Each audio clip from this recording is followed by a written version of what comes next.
యేసుక్రీస్తు నామములో అందరికీ వందనాలు. సామెతల గ్రంథము 8వ అధ్యాయము 14వ వాక్యము. ఆలోచన చెప్పుటయు లెస్సైన జ్ఞానం నిచ్చుటయు నా వశము.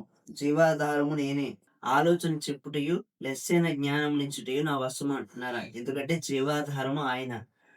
జీవితంలో సరైన నిర్ణయాలు తీసుకోవాలన్నా, సరైన నిర్ణయాలతో మనం ముందుకు వెళ్ళాలన్నా చక్కటి ఆలోచన చెప్పేవారు మనకుండాలి. ఈ లోకంలో ప్రభువు కంటే చక్కటి ఆలోచనిచ్చేవారు మనకెవరుంటారు?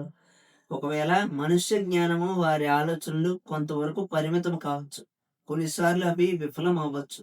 కానీ జ్ఞానాధారమైన దేవుడిచ్చే ఆలోచనలు ఎంతగానో కృప చూపి నడిపిస్తాయి. దేవుని జ్ఞానం పైన ఆధారపడుతూ, ఆయన ఆలోచనను, ఆయన ఇచ్చు సలహాలను పాటిస్తూ ముందుకెళ్ళగలిగితే ఖచ్చితంగా విజయాలను మనం సొంతం చేసుకోగలం. చక్కగా మనం మార్గాన్ని దిశానిర్దేశం చేసుకుంటూ ముందుకు కొనసాగగలం. దేవుడు మిమ్మును దీవించును గాక. ఆమేన్.